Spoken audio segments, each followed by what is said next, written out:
The Tao of Self-Confidence, Episode 702.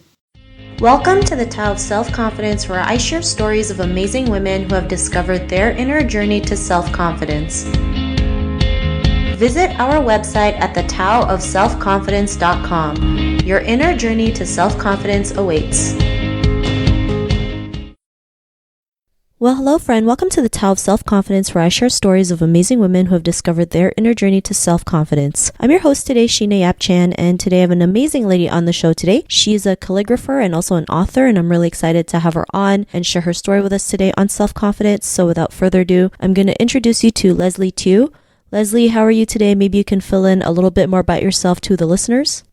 Hi, Sheena. Thanks for having me. I'm really excited to be a part of this podcast because your mission is pretty cool. What I do, I'm actually a full-time pharmacist and I'm a business owner. So I own my own pharmacy. And I guess how I got started in calligraphy was that I needed an outlet to be more creative because all I did all day was science and clinical stuff. So I just started kind of following people on Instagram, doing what a lot of people out there are doing right now. And I just totally fell in love with different art forms and things like that. So it opened a lot of different avenues for me pursuing something creative. Awesome. Well, thanks for sharing that. And Leslie, what's your cultural background? I'm Chinese, full Chinese. I speak a dialect of Chinese called Tieu. So I don't know if there anybody out there who knows what dialect that is, but it's not really commonly spoken. But I do know a little bit of Mandarin as well, but I am full Chinese.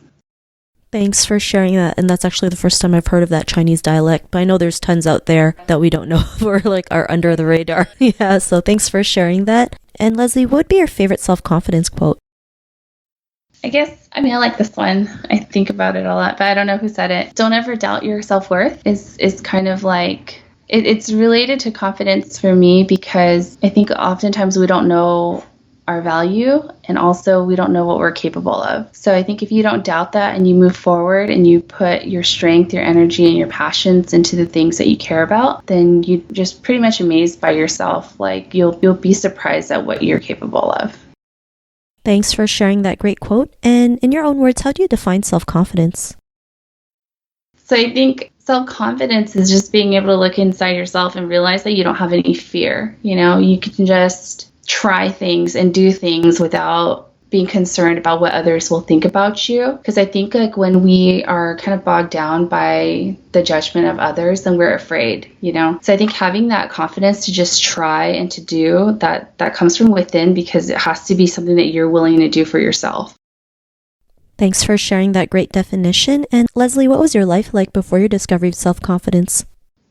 I hate, I don't know if everyone else went through this, but it's if you think about your high school years or your middle school years, and that was just the lowest point of self-confidence, right? Being a teenager. So it's always second guessing yourself. Did I say the right thing? Did I do what is cool? It's just, you live in constant self-doubt, which is just the worst thing ever, and I'd never want to ever go back to high school. So it's hard. I think it comes with a little bit of age and it comes with a little bit of experience. But yeah, that time before, it's just you're afraid to do things. You're paralyzed by the fact that you think other people are going to think you're not cool or you're not doing something that's worthwhile. So I think the worst part of not having self-confidence is that paralyzation. Thanks for sharing that. And I'm sure a lot of people who went through high school have gone through that, especially wanting to be with the popular kids or following the crowd. And especially back then, if you're the only Asian kid in the States or, in the Western area, it's not as easy either. That's true. And being a girl too, I was a woman in science, my science classes and stuff. It's hard. There's a lot of things holding a lot of people back, Yeah, I totally agree. So I'm really glad you were able to share that. And, what was that point in your life when you realized, you can go out there and be who you are today, especially like you mentioned, just having a creative outlet and, turning to something special? What was that aha moment that gave you the confidence to do that?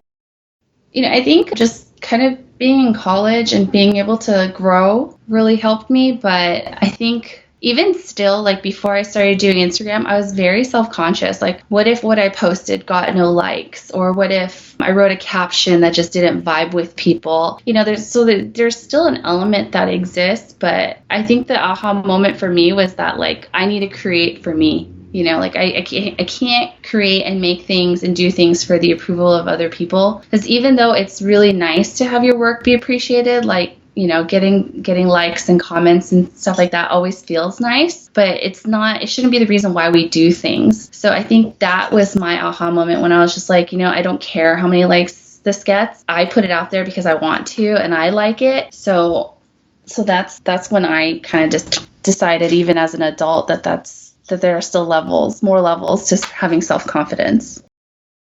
Thanks for sharing that. I think that's great, especially like you mentioned, we live in a world where, like, if we don't get, a certain amount of likes on social media, it's like we're not worthy. And, we kind of just have to kind of dig deep inside and realize, like, are we doing it for other people or are we doing it for me? Who am I when I don't have social media or praise from other people? Will I still be happy doing what I love doing, right? And, I love that you mentioned you just wanted to create it for yourself. And because you put so much love and, passion into it, other people can see it. I think that's great that you're able to do that. And, because of that realization, what's your life been like now? I feel like it's more peaceful. Like, I'm not always looking to get more from other people, It's like coming from myself. Like, I'm happy with what I'm doing, or I'm sometimes not happy with what I'm doing, and I'll work on it, But it's just, I feel more like at peace, not having to strive for everyone else's approval. Thanks for sharing that. And to the woman who's listening to your episode, she may be in her own journey to self-confidence. What would be that one tip you would give to her? I know it's kind of hard, but it is a leap. It's a leap of faith. I think it's like believing in yourself is that faith component, So if anyone's been thinking about doing something and they don't know if they're going to succeed or do well at it, I just say, research, do your research, be prepared, and then just try. Because I think a lot of times we're bogged down by the fact that we don't know if we're going to succeed. And no one's ever going to know if, every single venture that they do will succeed. But I think if you've been thinking about it and you want to do something, then you got to take that leap. Like, if you want to quit your job to pursue something different, or you want to, finally get started on something, like, I think it's just a matter of just doing it. Thanks for sharing that great tip. And, I totally agree.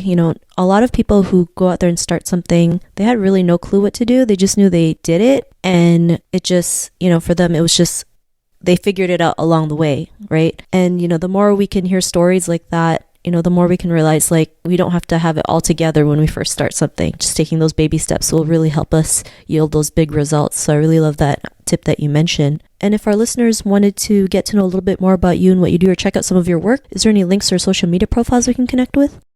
Yeah, definitely. I'm on Instagram at Leslie Writes It All with periods in between where the spaces should be. I also have a website. It's www.leslieWritesItAll.com. You can find me there on social media. I always try to answer as many messages as I can, so please feel free to reach out personally.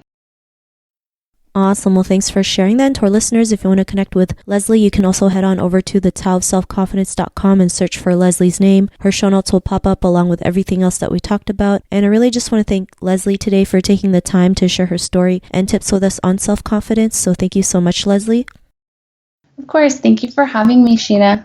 Not a problem. It was really great having you on the show. And to our listeners, be on the lookout for another new episode of another amazing woman's journey to self-confidence. And we'll talk to you soon. Bye for now. Thank you. Thank you for tuning in to another amazing episode of the Tieu of Self-Confidence. Visit our website at thetaoofselfconfidence.com to check out cool resources, blog articles, show recaps, and so much more. Your inner journey to self-confidence awaits.